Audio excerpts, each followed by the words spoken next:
Hello, everybody, and welcome to our Connected in Crisis webinar. My name is Zach Cosner, and I'm the Climate and Clean Energy Advocate at Florida Conservation Voters. I'm very glad to welcome you to the Connected in Crisis Coalition community webinar.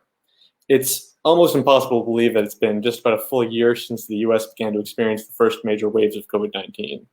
It can be really difficult to recreate the mental space we all occupied in those first weeks and months, mainly because of how little we knew about what would happen next and what the future held. We and many of our partners in the environmental advocacy world did know maybe three things, however. First, that the impacts of this crisis, like all crises, would fall hardest upon our frontline communities and the vulnerable. Second, that after decades of failure to adequately invest in basic energy efficiency infrastructure, Florida was set on the rails to experience a massive manufactured energy debt and disconnection crisis.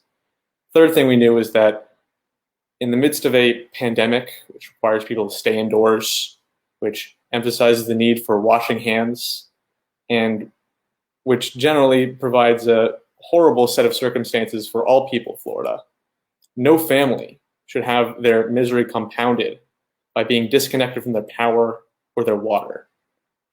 That's what led us and our partners at the Clean Energy for All table and the Florida Housing Justice Alliance to develop what became the Connected in Crisis Coalition, dedicated to fighting for the interests of Floridians afflicted by the threat of utility disconnection and burdensome debt during the COVID-19 pandemic. Over the past year, we've worked to keep this issue alive in the press, keep Floridians aware of the scope and scale of this problem and the parties responsible for it. We've petitioned the Public Service Commission to hold hearings on the impacts which the COVID-19 crisis had on utility customers, with partners like Earth Justice and League of United Latin American Citizens leading the way. We've secured resolutions from counties such as Miami-Dade County, urging utilities to push back their deadline for when they would start disconnecting people. And we've encouraged many municipalities to adopt programs to help provide direct relief to families that are suffering from utility debt. In some cases, partners such as Florida Rising have directly distributed funds to needy families. We'd like to think that our efforts were successful in encouraging individual local governments to help provide debt relief and helping to get people to find the resources that they needed, and in getting utilities to push back the deadlines for when they would begin disconnections. Ultimately, however, by October of 2020, all of the major investor-owned utilities and many of the municipally operated ones were disconnecting customers from their power, even as cases continue to rise, to a peak of over 12,000 new cases per day in January of 2020. It's probably worth noting that in the month before we experienced our peak rate of new COVID cases, we'd already had our peak of disconnecting people from power, with over 120,000 households disconnected from their power in December alone, 16,000 of which remained in the dark, just as the height of the pandemic was about to reach us. Since the disconnections began, over 420,000 families have been disconnected from their power, 42,000 of which remain without power. I present these grim statistics not as something to mourn over, but as a challenge, because we can and must do better, and this is not over. The good news is we still have opportunities before us to set some of those wrongs right. Over the course of this webinar, we wanted to explore just why is it that environmentally focused organizations such as ourselves and other environmental organizations have gotten into this work and gotten so behind efforts to help keep families connected to their power.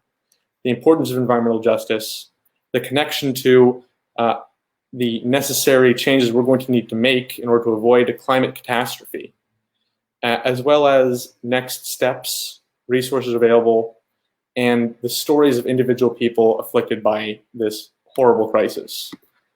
And so, without further ado, I wanted to introduce our partner, Maria Riveras of Chispa, to talk about why they're involved. Hi, Zach. How are you doing? Good evening. Yeah, doing well. How about yourself? Good evening, everyone. The reason why Chispa and I are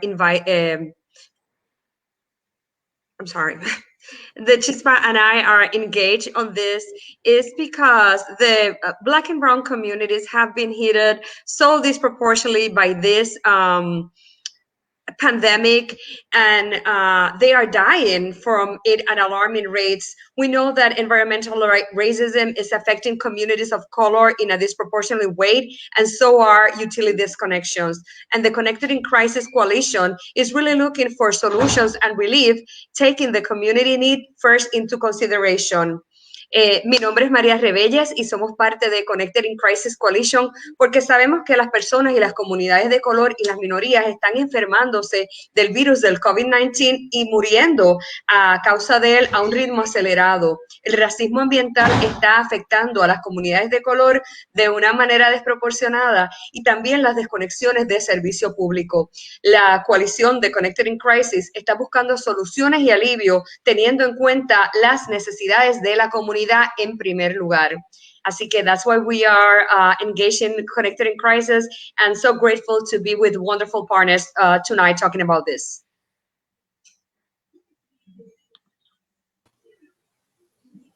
Hi, everybody. My name is Elizabeth Mathis, and I'm the Disaster Resiliency Coordinator and one of the Climate Justice Coordinators with Florida Rising. And we've joined the Connected in Crisis Coalition because our members in vulnerable communities are receiving excessive energy bills and face utility disconnections daily due to an inability to pay and disproportionate energy burdens. Like Maria mentioned, our Black and Brown siblings are experiencing concentrated effects of the climate crisis and COVID-19 and have few resources to mitigate these effects. It is vital for us to provide relief to these communities, and we believe that the Connected in Crisis Coalition offers us a way to do so. Hi, everyone. My name is Katrina Irwin, and I'm the Associate Program Manager at the Clio Institute. We are a part of the Connected in Crisis Coalition, as well as a nationwide effort of more than 830 organizations calling for a federal moratorium on utility shutoffs. Because we at Clio believe that the climate crisis, at its very core, is a humanitarian issue. By 2030, which is only in 14 years, Florida is expected to see more than 100 days of temperatures feeling over 105 degrees. With more extreme heat events, people are forced to rely on utilities at a larger scale. And unfortunately, lower income communities on average spend more money on utilities than those of higher income. This is in part because vulnerable residents are not able to afford more energy efficient updated appliances. Keeping the energy burden in mind, communities are currently suffering from the economic barriers of COVID-19 and are unable to pay their already costly utility bills due to job loss. These communities have been tremendously impacted by COVID-19 and are already facing the economic impacts of the energy burden on their bills. According to the United Way Alice report, almost half of Florida households cannot afford basic household necessities, and more than 6 million unemployment claims have been filed in the state during the pandemic. Florida workers deserve an extension and a prolonged payment plan to help them catch up. We are also a part of a nationwide campaign called #BudgetForThePeople, which urges Congress to pass a new round of relief packages without delay, and to ensure the new round prioritizes frontline communities and promotes climate action by refusing to bail out fossil fuel polluters in the process. The petition and testimonial link for this campaign can be found in the chat box. Thank you. Good evening. I'm Phil Compton, Senior Organizing Representative for the Sierra Club Florida chapter. And we've joined the Connected in Crisis Coalition because for people of color, low-income communities, climate change is not a new crisis. As climate change intensifies, these communities are already facing the highest levels of toxic pollution. They're facing more powerful storms and floods, more intense heat waves, and other devastating effects of the climate crisis.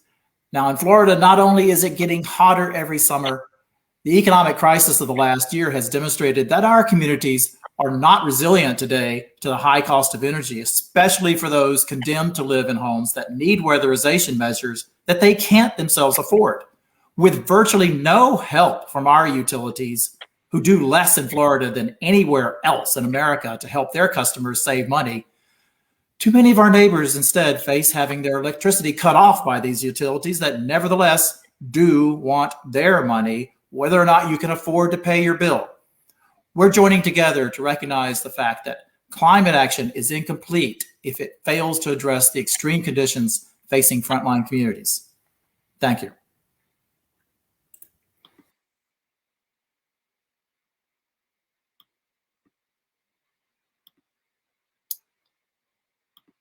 And you may have noticed that many of these parties have a common thread.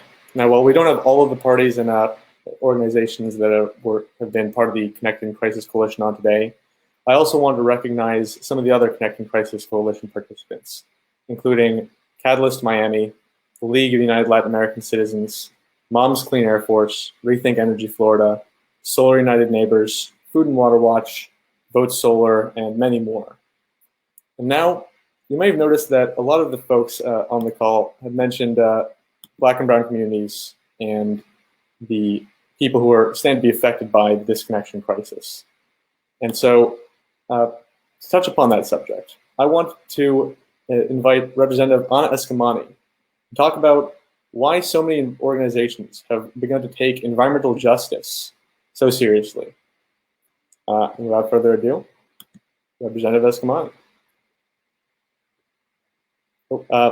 Hearing that we don't have Representative Escamani yet, so I'll put on Dr. Caban to talk about the impact which the utility disconnection can have upon people and ways in which people can stem themselves against the emotional and psychological impacts of disconnection and the threat that they face. Hi, good afternoon, everybody. Thanks for having me. First of all, I just wanted to explain the context of why I was invited to speak. I am a community psychiatrist. I regularly work at FIU in Miami, Florida, but I also have a couple of partnerships with several organizations and community leaders, both here and in Puerto Rico, where I'm originally from. And I have been involved with disaster response efforts that came along starting in 2017 after Puerto Ricans went through hurricanes Irma and Maria, which for many communities, especially brown and Black communities that are underserved, they went through outages that lasted not only days or weeks, but also months, sometimes even more than 3 months in a row. I also work with several partners like the Climate Psychiatry Alliance and the Florida Clinicians for Climate Action to inform colleagues, medical students, residents, and the community about the impacts of climate change on mental health, which many persons do not know about.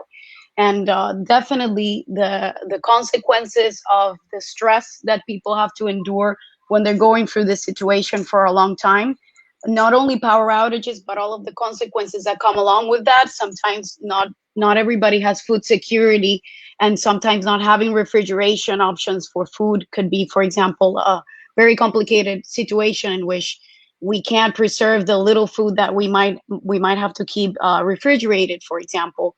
And sometimes that can have a long-lasting or short-lasting effect on our mental health. It can cause higher stress levels, higher risk of conditions like depression, mood disorders of other kinds, anxiety disorders, and post-traumatic stress disorder.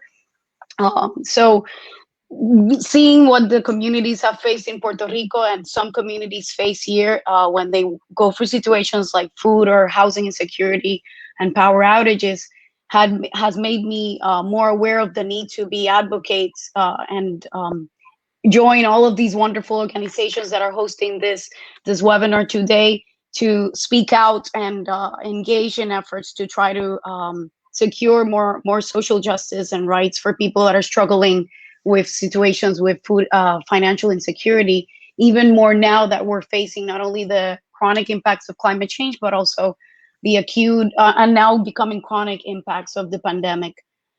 So I'm honored to work with partners in these organizations, and I encourage both everybody in the organizations and the people that are struggling with this problem right now in Florida and other states to join us and try to be self-advocates to speak out and demand the resources that the government and other organizations can provide for you to overcome these problems that we're having with unemployment and the pandemic consequences, and claim the social justice that you deserve.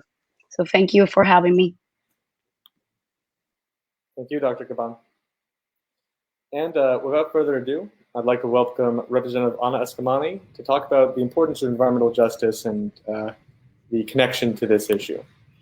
Hi, everyone. Thanks so much, Zach. It's great to be here. Thanks for the invitation.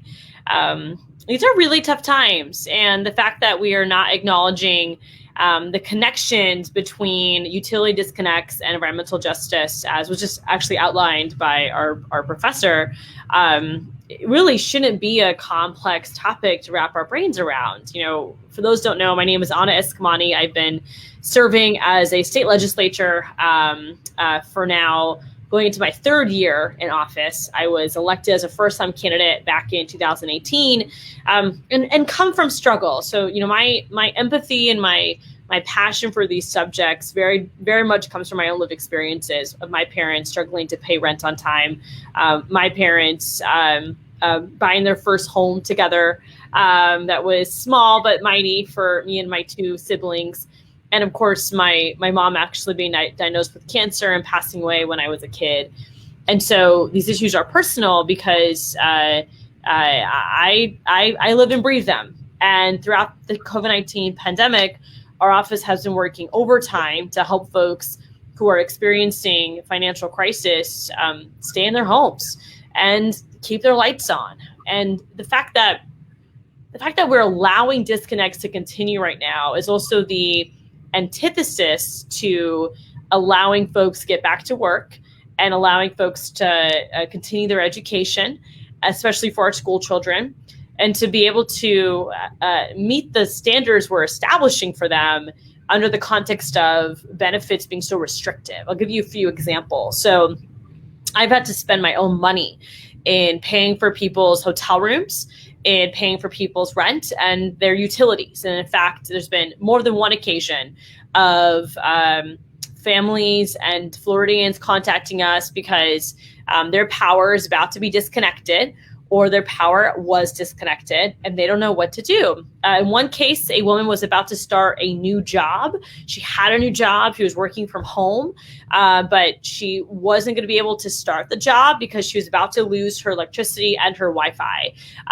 And so again, you know, we're setting up folks for failure when we're saying, we want you to get back to work. We want you to contribute to the economy. And it's like, well, I'm trying to, but when you are allowing these mega companies to cut my power or to put me in a place where I can't even pick myself back up, then how do you expect me to get into that job, into that place of work?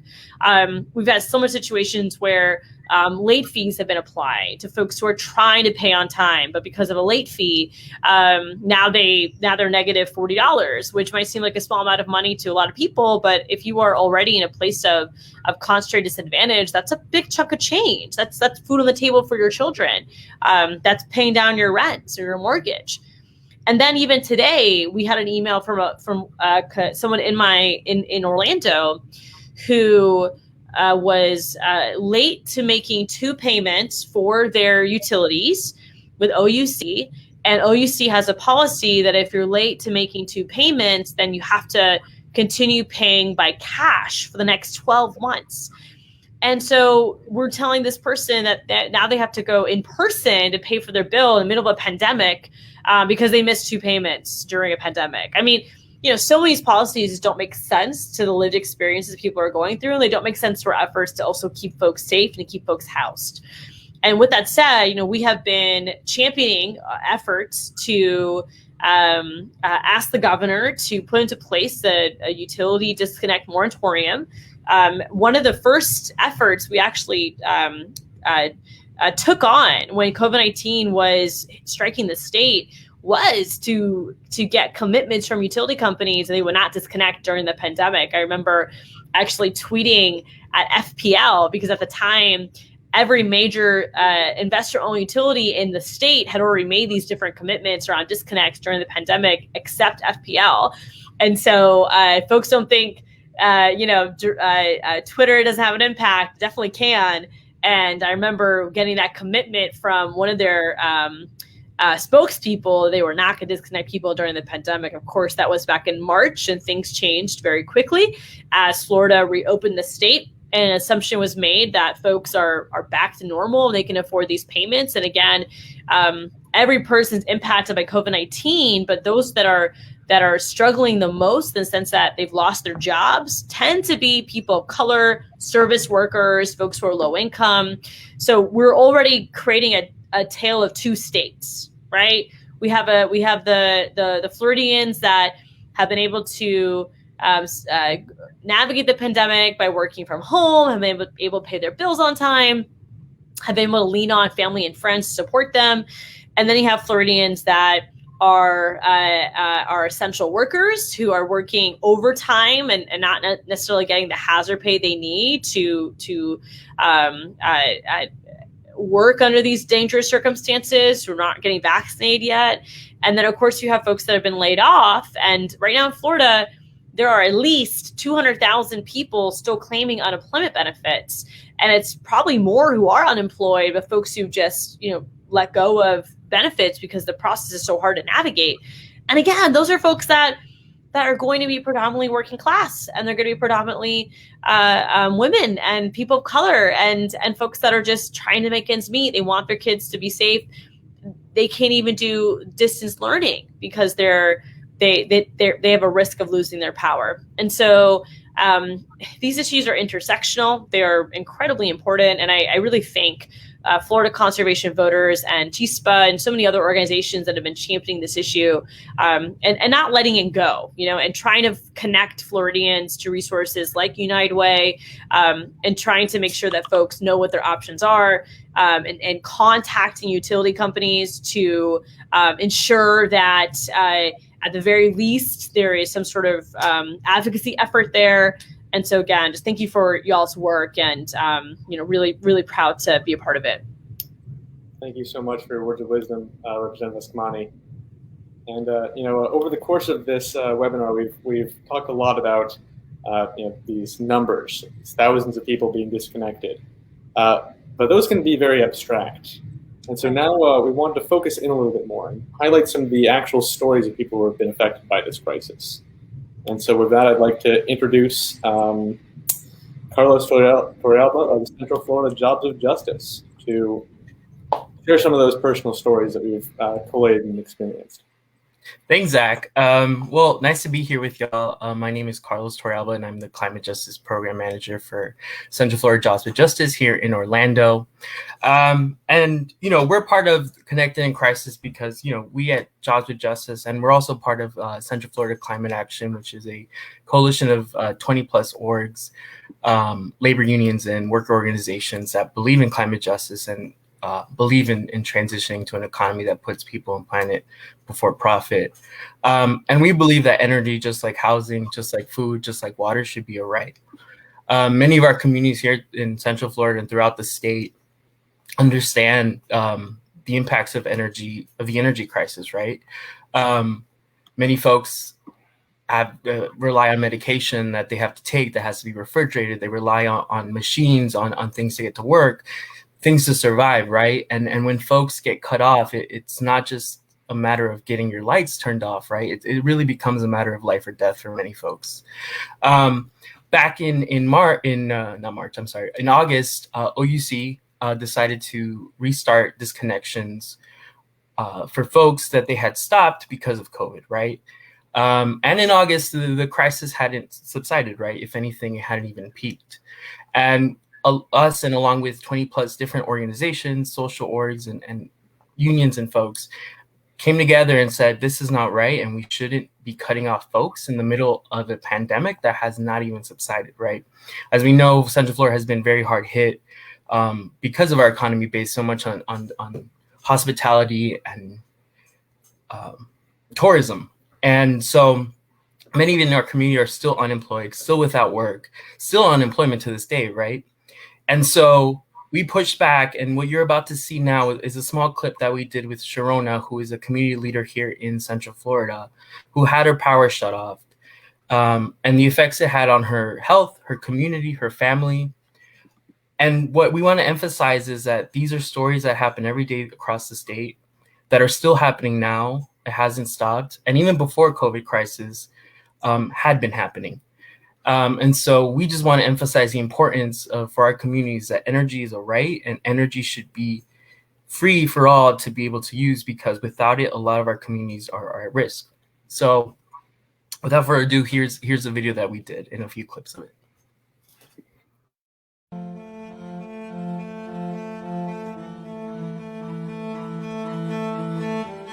Hola! My name is Sharona Barnes, and I'm a community leader of District 6.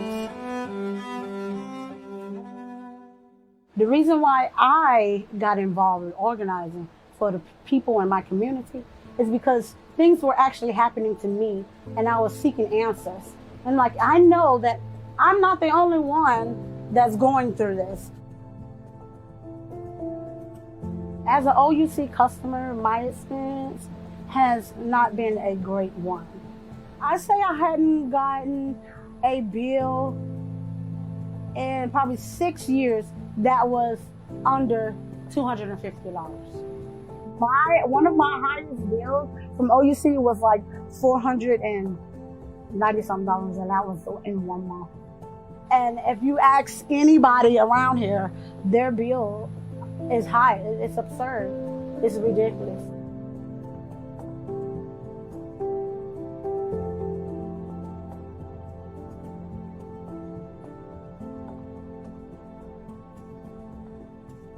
I don't even have like all this extravagant stuff hooked up. I have a refrigerator. I have a microwave. I have gas stoves. So how?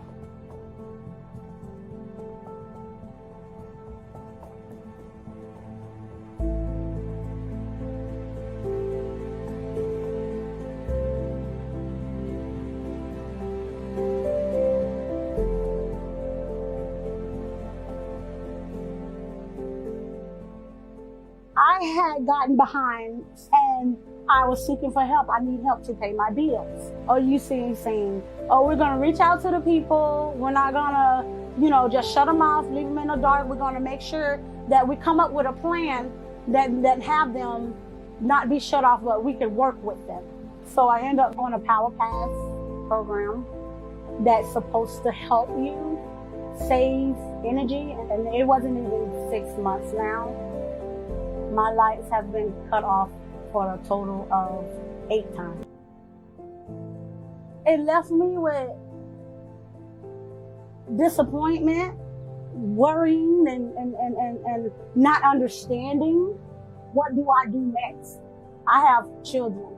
I get 1 income a month. This is the reason why I'm speaking on it today, because it's absurd to have people still worrying about if my light's gonna be on for my kids to get up and get on a laptop in the morning to go to school. Is my lights gonna be on so my kids can have the food chilled enough so I can get it cooked and they can eat?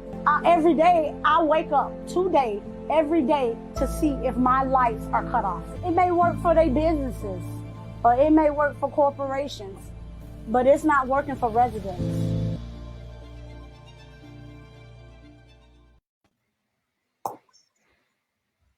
Powerful.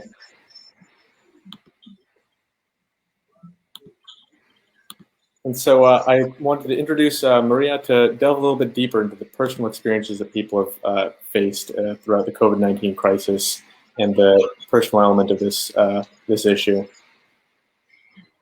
Thank you, Zach. It's like Sharona clips show us. We hear Dr. Caban, we hear Representative Escamani, and for us in Chispa, as long as this public health threat exists, no Floridian should have their electricity turned off because of an inability to pay. Power shutoffs can be deadly for low-income families and vulnerable populations who are already facing, like Representative Kamani brought into in this conversation, in the face of COVID. We had a lot of families that work in a service economy that is Florida that haven't been able to bounce back. We have workers that work in the entertainment parks that have been laid off since April. So these inequalities can easily lead the cascading effects of increased domestic violence, in-home seclusion of the children, of the elderly, and many other safety issues. And we need the help of everyone that is paying attention to this webinar today to get as many people as possible to reach out to families, to their legislator. The legislative action that we're talking about today will allocate funding for utilities to provide debt relief for families that are left behind on water and electric utility bill payments, requiring those waive fees and fines for customers through June 1st, 2021, and allocating financial assistance for families. Mientras exista esta amenaza para la salud pública, ningún residente de la Florida debería perder su servicio eléctrico simplemente porque no pueden pagar. Los cortes de energía pueden ser mortales para las familias de bajos ingresos. Estas son familias que muchas de ellas trabajan en el sector de las industrias de servicio, que son trabajadores esenciales en nuestras comunidades, y muchos de ellos, por ejemplo, aquellos que trabajan en aeropuertos, aquellos que trabajan en los parques, han estado separados de sus trabajos, muchos de ellos desde abril. Entonces, cuando tú desconectas a estas personas de la electricidad, del agua, empiezas a empujar a una serie de efectos que pueden ser terribles, como aumento en la violencia doméstica, aislamiento de nuestros niños, aislamiento de nuestros envejecientes en el hogar y muchos problemas de seguridad. Nosotros necesitamos ahora mismo que todas estas personas que están conectadas a nuestro webinar hagan la mayor parte del empuje y se acerquen a sus legisladores. Tus legisladores electos tienen que escuchar de ti y saber que a ti te preocupa el asunto de las desconexiones en este momento en Florida. La acción legislativa de la que nosotros estamos hablando daría fondos para los servicios públicos para que proporcione un alivio a la deuda a estas familias que desafortunadamente se están atrasando en los pagos de las facturas de agua y de electricidad, y exigiría también que le exijan los fees y las tarifas y multas para los clientes por lo menos hasta el 1 de junio del 2021, y además ayudaría fondos de asistencia financiera para familias que están en emergencia en esta situación. Ahora you're going to see a video that was created by myself and Jesus Reynoso, who is Chispa digital organizer, and he's going to talk a little bit about the work of this campaign and the work that we do in coalition. Así que ahora vamos a ver un video que hicimos yo misma con nuestro digital organizer Jesús Reynoso, que habla acerca de esta situación y del trabajo maravilloso que está haciendo nuestra coalición Connected in Crisis. Mi nombre es María Rebelles y soy la directora de Chispa en la Florida, y estoy en el día de hoy hablando acerca de la campaña de Conectados en Tiempo de Crisis. El propósito de esta campaña tiene primero dejarle saber a la gente que no están solos, que afuera hay una comunidad que está sumamente preocupada por las situaciones que nos afectan a todas las comunidades, que estamos realmente sintiendo los efectos de la pandemia. Pero también nosotros tenemos que alzar nuestras voces y asegurarnos que los oficiales electos que toman las decisiones a todos los niveles tengan las prioridades de nuestras comunidades al tope de las decisiones que van a tomar. Los floridanos han sido impactados terriblemente por la pandemia del COVID. Esto es una economía de servicio, esto es una economía de hotelería que simplemente no ha tenido la oportunidad de recobrarse porque todavía estamos en el medio de la pandemia.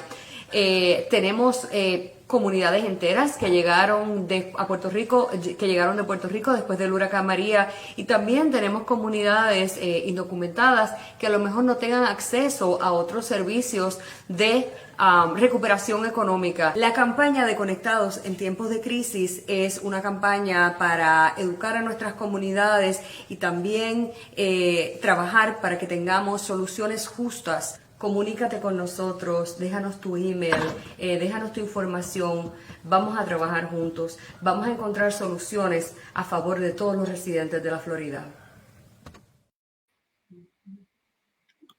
Thank you so much, Maria. Thank you, Zach. So, in all this discussion of the impacts that this pandemic and the utility disconnection crisis has had on people's lives and people's livelihoods, we don't want to give the impression that the links between this work and the environmental movement are purely ideological. This crisis was fed in large part by decades of undercommitment to energy efficiency among Florida utilities, as many partners have noted on this call. And how we address this crisis will have major implications for the emergence of new regimes for energy efficiency investment in the future.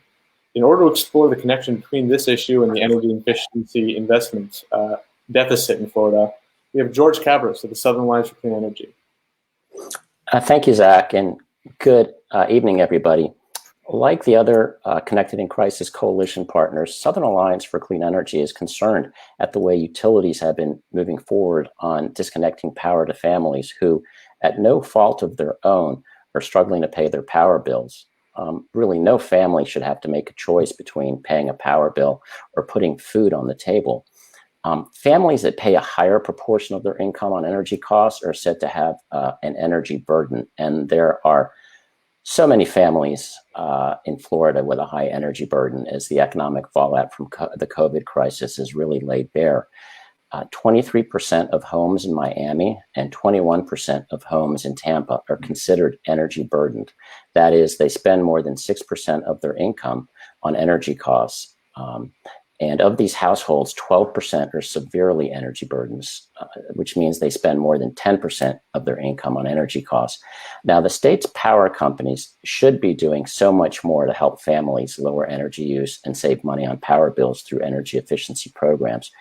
In fact, the largest power companies are actually required by law to offer meaningful energy efficiency programs to customers, but in reality, they do very little. And that's one reason why Floridians unnecessarily pay some of the highest electricity bills in the nation.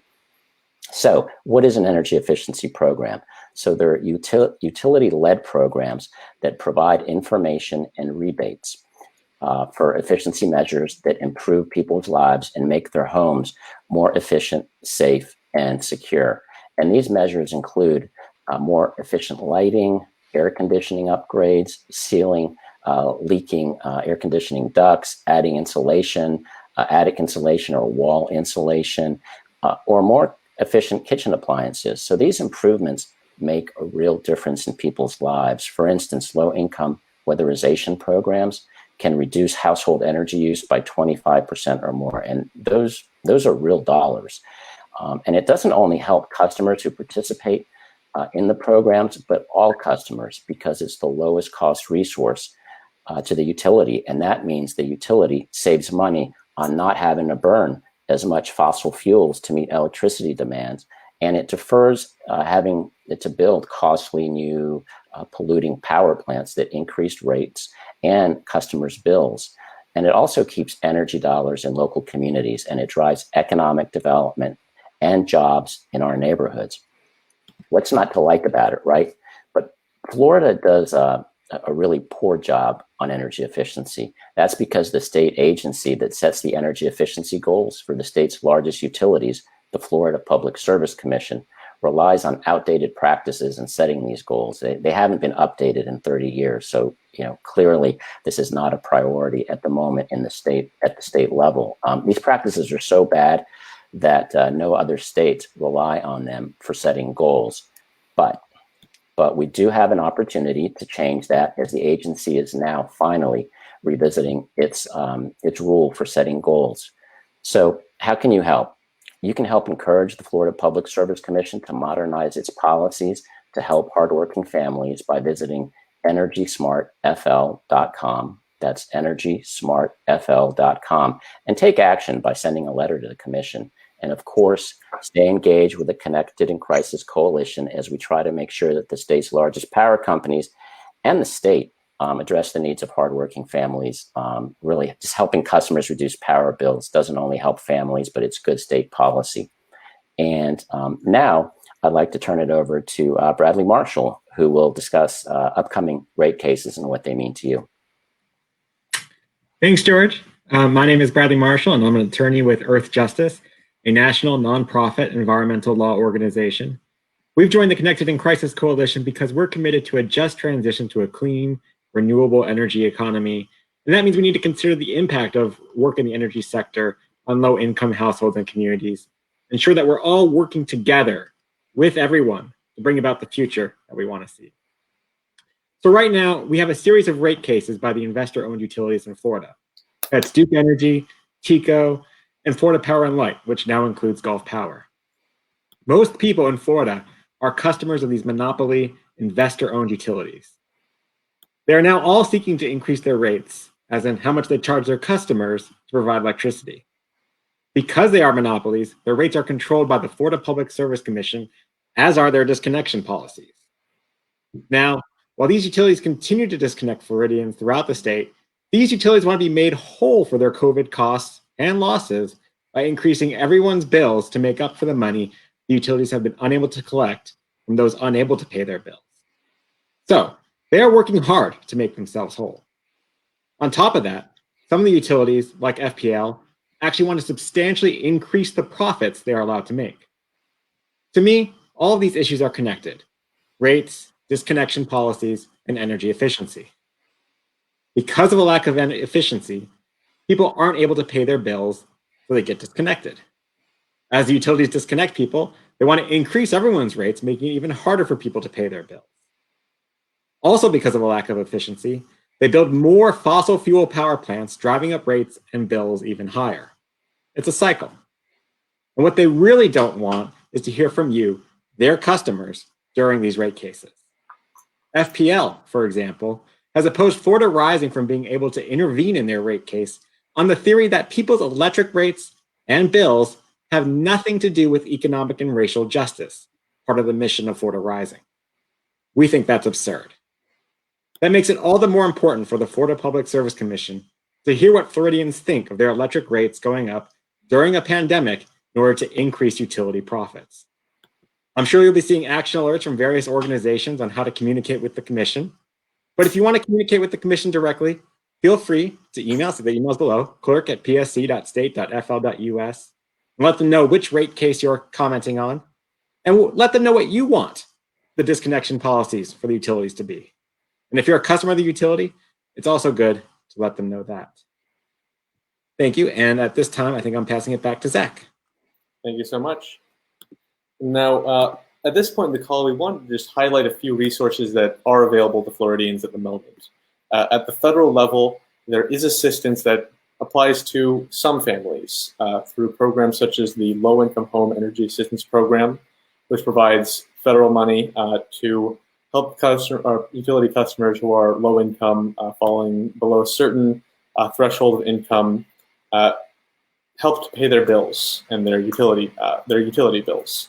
There's also the Emergency Home Energy Assistance Program for the elderly, which can apply twice a year for a household, and which you are eligible for if you have a family with at least one person who is age 60 or over when the home is experiencing an energy emergency and they're unable to pay their bills. There's also several local programs which do exist, and there are individual programs where utilities are offering some element of debt relief to individual customers. However, the long and short of and we have all of these programs and information about resources available on our connectingcrisis.org website. However, the long and short of it is that these programs are not sufficient, and there are many thousands of families that are falling through the cracks. And so, as our Chispa director, Maria, mentioned earlier, we've developed alongside certain representatives in the Florida legislature a really, really amazing bill that has been sponsored by Representative Guillermo and Senator Chevron Jones, which would help to address the utility disconnection crisis and provide substantially more resources for Florida families to rely upon. And so without further ado, I would love to introduce Representative Guillermo to talk about this bill.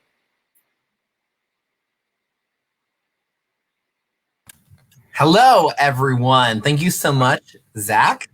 It is good to see everyone from the Connected in Crisis Coalition. Thank you all for inviting me to this really important conversation. And I just gotta say, I've been really inspired by hearing a lot of these stories. I say inspired because when I hear about the struggles of so many Floridians right now as it relates to COVID making serious impacts on their lives and their ability to keep the water on, keep the lights on, keep food on the table for their families. When I hear those real life stories like we've already heard today, I'm inspired to fight harder. I'm inspired to be a better advocate in the Florida legislature to try to get direct relief into the hands of those who are most impacted by COVID-19. And that's why I'm here today. I'm here today to talk to you about important legislation that we have filed in partnership, of course, with the Connected in Crisis Coalition, that really is the legislative action that goes hand in hand with so many of the advocacy efforts that you've been hearing about today. So I'm proud to say that late last week, we filed a brand new bill. And that brand new bill actually is House Bill 1435. And what House Bill 1435 does is it offers direct relief to those who are at risk of a utility shutoff, whether that be an energy utility or a water utility in the state of Florida. We were inspired by the state of Virginia, who during the COVID-19 crisis had a special legislative session, something that the Florida legislature unfortunately did not do.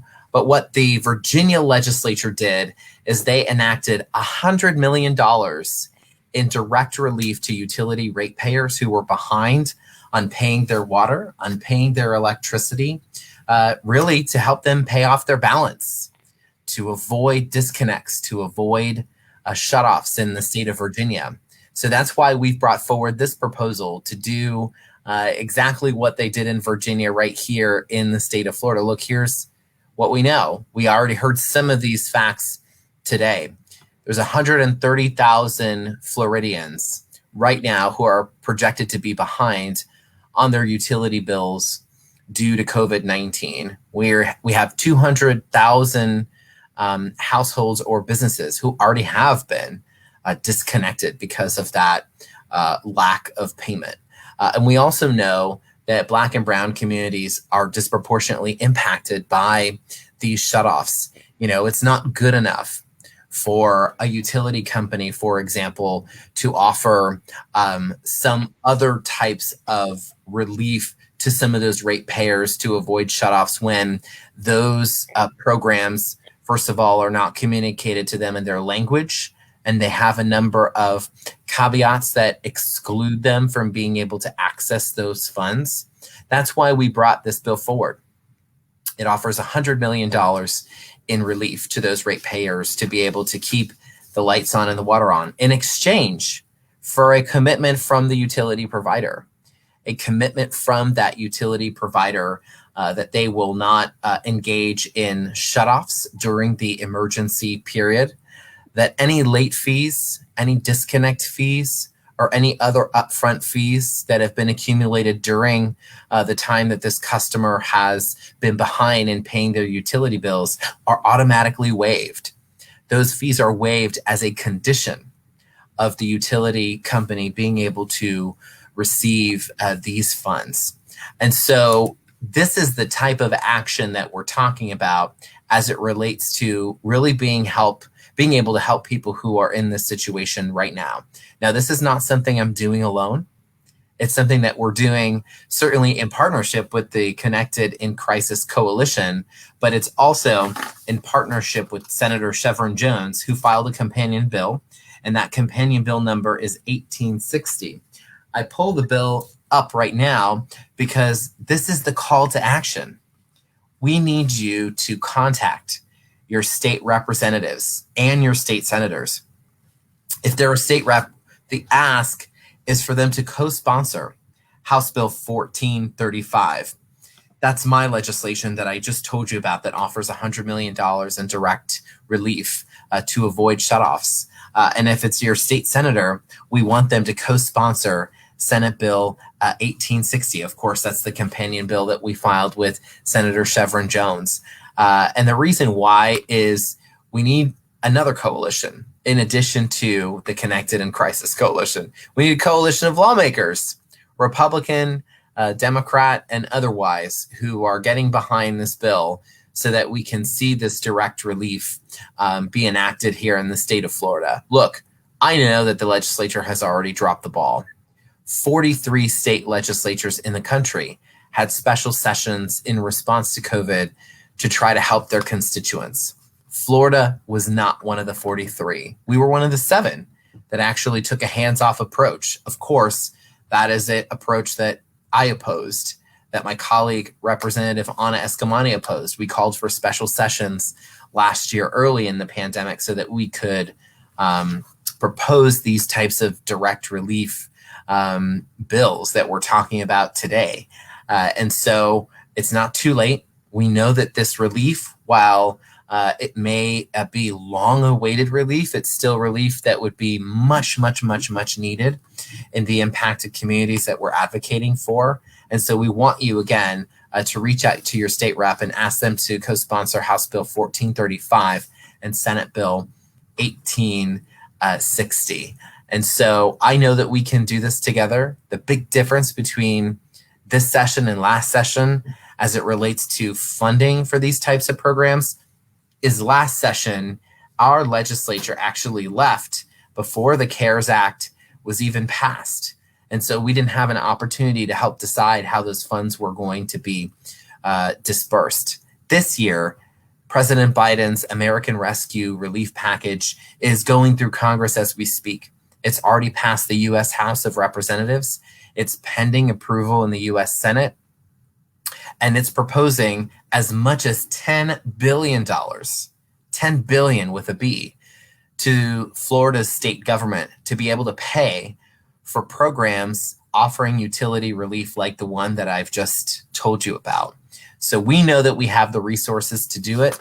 It's about people power. We need more folks advocating for this legislation.